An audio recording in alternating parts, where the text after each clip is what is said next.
ఉండే కాబట్టి రోజు ఊళ్ళు పట్టుకొని తిరిగింది. కానీ ఇప్పుడు రాష్ట్రంలో బాధ్యతలు ఉన్నాయి, ఇప్పుడు ఎలక్షన్స్ కాబట్టి పక్క జిల్లా బాధ్యత ఉంది, ఇటు నా సొంత నియోజకవర్గం కాబట్టి మరి మన సొంత బిడ్డ బలరామన్న ఇందాక చెప్పినట్టుగా మేమిద్దరం వేరు వేరు పార్టీలలో ఉన్నా కూడా ఆ రోజు కానీ ఒక అన్న చెల్లెలాగానే పనిచేసాడు. బలరాం నాయక్ గారు కాంగ్రెస్ పార్టీలో కేంద్ర మంత్రిగా, నేను టీడీపీ ఎమ్మెల్యే ఉన్నా. ఎక్కడ మా ఇద్దరి మధ్య కొంతమంది అనుకోవచ్చు ఇలా పార్టీలు వేరు పంచాయతీలు ఉంటాయని, కానీ ఆ కుట్రలు ఆ కుతంత్రాలు అన్ని ఛేదించి మేమిద్దరము కలిసే పనిచేసాం అప్పుడు ప్రతిపక్షంలో కూడా. ఇప్పుడు కూడా మరి మిగతా వాళ్ళు ఏదేదో అనుకున్నట్టుగా ఆయన ఒక గోలా శంకర్ వాస్తవాన్ని ఎవరిని మోసం చేసినోడు కాదు, ద్రోహం చేసినోడు కాదు, లేదా పని చేయకుండా ఇంట్లో ఉన్నాడు కాదు. ఆయన కేంద్ర మంత్రిగా ఉన్నప్పుడే ఈ నేషనల్ హైవేకు మరి 4 లైన్ల రోడ్డు మోక్ష కుదిరింది.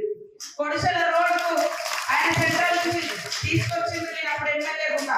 ఆడ జనాలు కూడా చెప్పారు, మీ ఊరు రోడ్ వేసినాకనే వస్తాను, 1 ఇయర్ పాప పోకుంటున్నా. ఆ రోడ్ ఇక్కడ శంకుస్థాపన చేసినట్టు నేను మళ్ళీ ఊళ్ళలో గుట్టలలో పోయింది.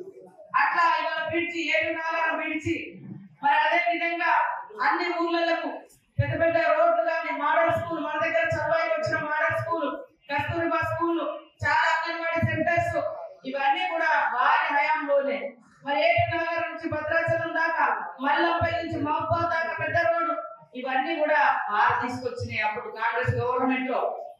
అదే విధంగా మరి ఇంచర్ల నుంచి మన వెంకటాపురం నుంచి గాంధీనగరం దాకా, గన్పూర్ దాకా, ఇవన్నీ కూడా వచ్చాడు వాస్తవానికి వార్ల మీద. ఇవాళ ముస్తాపురం బ్రిడ్జ్ అయినా, మరి అదే విధంగా మొట్లగూడెం బ్రిడ్జ్ అయినా అప్పుడు వచ్చినాయి ఇవన్నీ. కాకపోతే తర్వాత గవర్నమెంట్ మారింది, వాళ్ళు 10 ఏళ్ళైనా కూడా బీఆర్ఎస్ పార్టీలు అది కంప్లీట్ చేయలేదు. తర్వాత మనం ఎప్పటికప్పుడు ఎంతమంది ఆ బ్రిడ్జిలన్నీ తొందరగా కృషి చేయడం జరిగింది. కాబట్టి పనిచేసే వ్యక్తి, పరిచయం ఉన్న వ్యక్తి అందరినీ అన్న అక్క అంటాడు తప్ప అహంకారంతో ఆయనకు తెలియదు. అహంకారం అనేది తెలియదు. ఎందుకంటే దగ్గర మా ఇద్దరు పక్క ఊర్లే, మద్దనపల్లి అయినది జగన్పేట నాది. కాబట్టి తెలుసు మనకు చిన్నప్పటి నుంచి కూడా వాళ్ళ గుణం. అట్లా వేరే వాళ్ళ కోసం నేను కూడా ఇంత శ్రద్ధ తీసుకో. మనం కూడా ఆయన వ్యక్తిత్వం మంచి వ్యక్తి, ఉన్నది ఉన్నట్టుగా మాట్లాడతారు వాస్తవాలు. అది కొంతమందికి నచ్చకపోవచ్చు. ఉన్నది ఉన్నట్టుగా మాట్లాడేటోళ్ళు, కరాకానికి ఉండేటోళ్ళు. మరి ఇంతకుముందు వాళ్ళిద్దరు నిలబడ్డోళ్ళు, అవతల నిలబడ్డోళ్ళు కూడా ఇద్దరికి తెలుసు, అందరికి తెలుసు. మరి వాళ్ళు ఏం చేసిరు, ఏడ తీసుకొచ్చారు, ఏ ఊరు తిరిగిరు, మరి ఎవరి కోసం పనిచేసారు అనేది ఒక్కసారి గుర్తు పెట్టుకొని మనం ఖచ్చితంగా నా మీద అనేక ప్రయోగాలు, ఎన్నికల ముందు కూడా ప్రయోగాలు చేసిరు, రకరకాల దుష్ప్రచారాలు చేసిరు, అనేక మందిని కొందరు ఎంబడి తిరగటోళ్ళతో తిట్టించిర్రు, ఎంబడి ఉండి 50 డబ్బుల కబురు పోయిన రకరకాల మాటలు మాట్లాడారు. అయినా ప్రజలు అర్థం చేసుకున్నారు, మీరందరూ అర్థం చేసుకున్నారు కాబట్టి నాతో నిలబడ్డారు. నేను ఆ రోజు కూడా ఒకటే మాట చెప్పిన, కాంగ్రెస్ ప్రభుత్వం వస్తుంది, నేను మంత్రి అయినాకనే మళ్ళీ మన ఊళ్ళలోకి వస్తాను, ఒకటే మాట చెప్పాను. అది మీ అందరి దయతోటి, ములుగు నియోజకవర్గ ప్రజలందరి దయతోటి, రాష్ట్ర ప్రజలందరి దయతోటి, ముఖ్యంగా మన సమ్మక్క సాగరంలో దయతోటి రేవంత్ రెడ్డి గారు వారి ఇక్కడ హాస్య అర్జోడు పాదయాత్ర కూడా మొదలు పెట్టాడు. అక్కడ అందరి దయతోటి వాళ్ళ కాంగ్రెస్ పార్టీ అధికారంలోకి వచ్చింది. రేవంత్ రెడ్డి గారు ముఖ్యమంత్రి అయ్యారు, నేను మరి మంత్రిగా అయినా. ఇప్పుడు కూడా ప్రజల మనిషి, ప్రజల కుటుంబం, దేశం కోసం త్యాగం చేసిన కుటుంబం ఇందిరమ్మ కుటుంబం. రాహుల్ గాంధీ గారు మరి మనకి పెద్ద కుటుంబంలో పుట్టిండు, కానీ సామాన్యులతో బతుకుతున్నాడు. ఈ రోజు వరకు కూడా ఇల్లు లేని కుటుంబం ఏదైనా ఉంది అంటే రాహుల్ గాంధీ కుటుంబం. ఇల్లు లేదనే వాస్తవానికి, ఇల్లు లేదని తెలిసి మొన్న తప్పుడు కేసులు పెట్టి ఆ క్వార్టర్స్, మన గర్భభూమిలో గవర్నమెంట్ క్వార్టర్స్ ఎట్లా ఉందో అట్లాంటి క్వార్టర్స్ హైదరాబాద్ లో ఇస్తే, ఢిల్లీలో ఇస్తే దాని నుంచి కూడా ఎల్లగొట్టిరు ఆయన. అంటే ఇల్లు లేకుండా రోడ్డు మీద పడాలి, అంత దుర్మార్గంగా చేసేది. మీరు ఒక్కసారి ఆలోచించండి.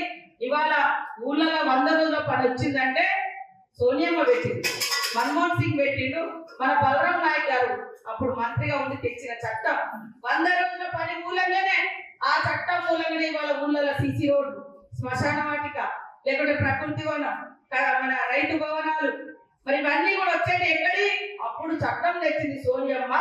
ఆ చట్ట ప్రకారం ప్రతి ఊరికి ఎంతో కొంత నిధులు ప్రతి సంవత్సరం ఇవ్వాల్సిందే. ఆ ఇచ్చే నిధులతోటే కేసీఆర్ అవే చేసిండు తప్ప ఒక్కొక్క పని కూడా అదనంగా రాలే. కాబట్టి ఖచ్చితంగా కోడి భూములకు పట్టాలైనా ఈ రోజు అసైన్ భూములలో ఇన్ని భూములు మనం ఇక్కడ దున్నుకుంటున్నామంటే ఆ రోజు గవర్నమెంట్ అందరికి ప్రజలకు పంచింది. మరి అదే విధంగా ఇందిరమ్మ ఇల్లు ఇచ్చింది. కానీ ఈ బీజేపీ పాలనలో, ఈ బీఆర్ఎస్ పాలనలో ఇంత పెద్ద పెద్ద ఊర్లలో 5 ఇళ్ళు 10 ఇళ్ళు కూడా రాలే, అందరు కూడా రాలే.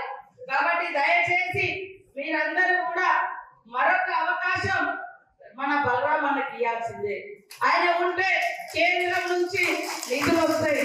ఖచ్చితంగా మనం అనుకుంటా ఉన్నారు బీజేపీ వాళ్ళు, మనకు ఇక ప్రజలందరికీ ఇంటింటికి అక్షింతలు ఇచ్చినాం, మనకు అధికారం ఇస్తారు అని. అరే పనులు చెప్పుర్రి అంటే వాళ్ళు అక్షింతలు ఇస్తారు. 10 ఏళ్ళ అధికారంలో ఉన్నారు మీరు, 10 ఏళ్ళలో ఏం పని చేసిరో చెప్పుర్రు అంటే దేవుడు రాముడు అంటారు, లేకుంటే ఆంజనేయ. మన దగ్గర ఇప్పుడు అయ్యప్ప స్వామి టెంపుల్ ఉన్నది, ఆంజనేయ స్వామి టెంపుల్ ఉన్నది, గోవిందరాజు టెంపుల్ ఉన్నది, రాముడి టెంపుల్ ఉన్నది, అన్ని టెంపుల్ ఉంటాయి. ఒక్కొక్క కులాల పేద రైతులకు, మధ్య రైతులకు, పెద్ద రైతులకు అట్లా ఇచ్చినట్టు పెద్ద 100 ఎకరాల ఉన్నోళ్ళకు ఒక పెద్ద ఆఫీసర్, ఆయన పెద్ద ఆఫీసర్ లక్షలలో జీతం వస్తారు.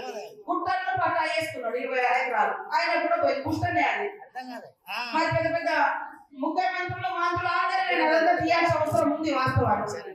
కాబట్టి ఎవరికైతే నిజంగా రైతులు ఉన్నారో, నిజంగా కష్టపడుతున్నారో వాళ్ళకి గిట్టుబాటు ధర ఇవ్వలేదు, అటు పెట్టుబడి రాదు, దోచుకున్నారు. కాబట్టి రైతన్నలందరూ కూడా, కార్యకర్తలు అందరూ కూడా ఖచ్చితంగా ఎన్నికల ముందు అంతే తప్ప అందరికీ రైతు భరోసా పథకం కింద మనం ఇచ్చిన ప్రతి వాగ్దానం అమలైతేనే ఇస్తామని తెలియజేస్తాం. మనం రాగానే జీతాలు ఇచ్చే పరిస్థితి కూడా లేదు, మొత్తం ఖజానా ఖాళీ.